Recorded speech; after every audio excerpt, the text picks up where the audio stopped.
Hi and welcome back. We'll have more red-hot racing action in just a few, but now we're going to speak to Pat Lachance, a driver who's got great lineage as far as driving talent is concerned. His dad is a great driver, his cousin's a great driver, and he is following in that tradition. Let's talk to Pat. We're here with a familiar face. His name is Pat Lachance. And Pat, I would ask you how you came into the sport of harness racing, but that would be a little silly considering your bloodlines. Yeah, probably everybody knows why. You know, it's just been in my family for a lot of generations, and that's how I got into it.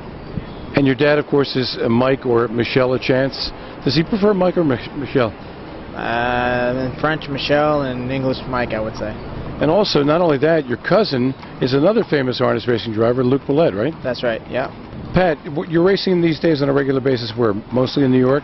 Yeah, mostly in New York, but I had trained a horse, 20-horse barn, and what I do is I just focus on that and just put all my energy towards my barn, and, you know, whatever I get extra, it's extra, and just focus on my own horses. What do you think of Harrah's Chester, the track here?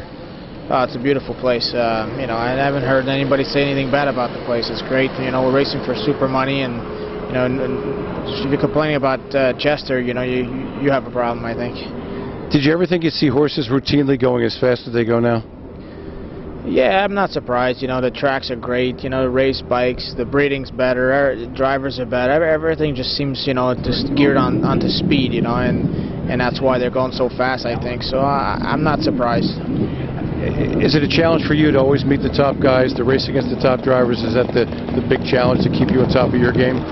I find that the biggest challenge to get the right horse. I think that's the most challenging thing, is to find the great horses, the good horses, and I think that's the hardest thing, because you know, it's all about horsepower as far as I'm concerned, and once you get a hold of some good horses, you know, the rest just unfolds pretty easily, I think.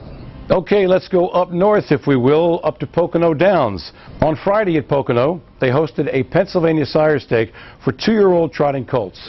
Salutation Hanover was the 4-5 favorite.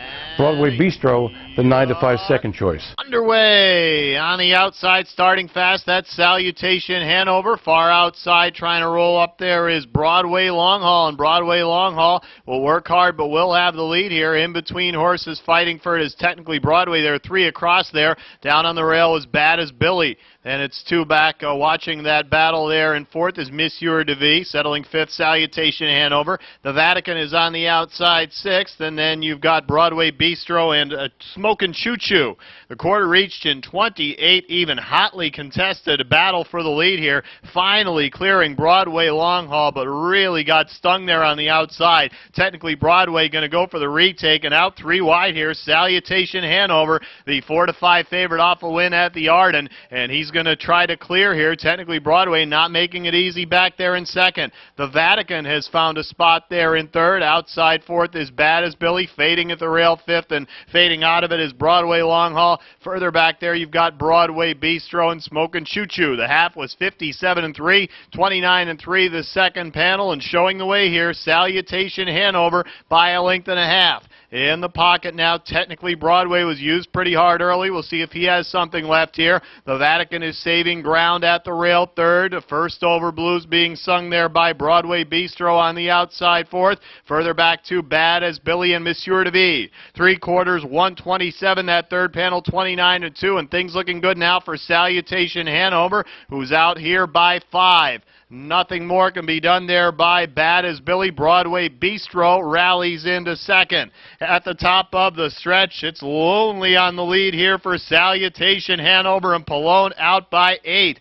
Broadway Bistro trying to close, make it interesting. The Vatican is flying late as well, but Salutation Hanover in a romp. Salutation Hanover, with Dave Palone on the bike, set a new lifetime mark, winning off by himself in 1:56-2. The Vatican uncharacteristically finished 2nd, with Broadway Bistro 3rd.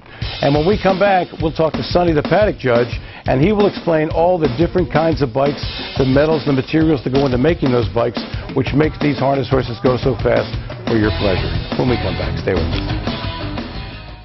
One breeder has had more winners than any other.